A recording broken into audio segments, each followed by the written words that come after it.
ยื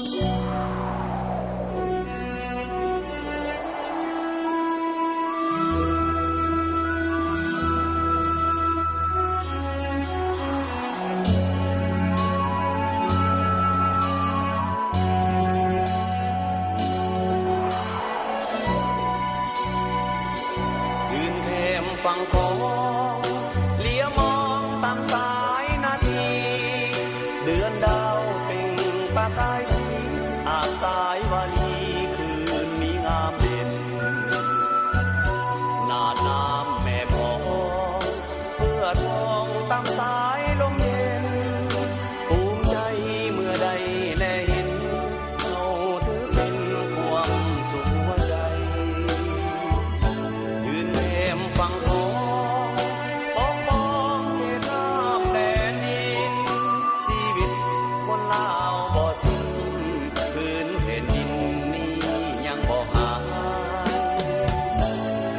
เพื่อปีทุกภูที่แสนหักได้อยู่เย็นสุขสันต์เพื่อแม่เพื่อคนทักได้นอนดีตาวังแม่หนาวสั่นกายยานักพบป่าซาพอวันบ่ไหวโอ้แม่น้ำของ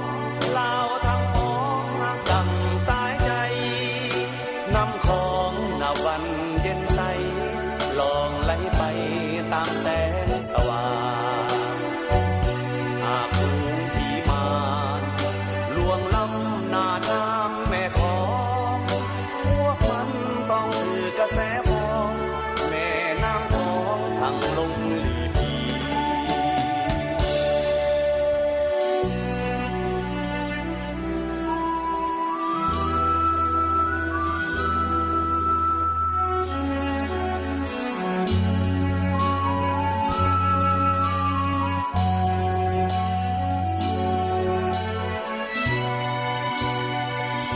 ยืนแคมฟังขอ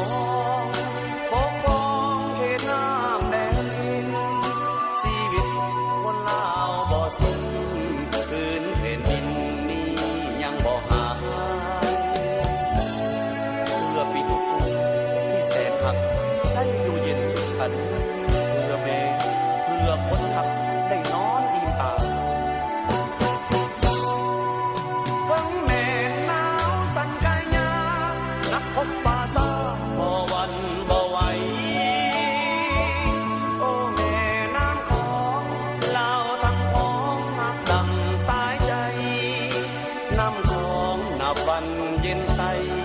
ลองไหลไปตามแสง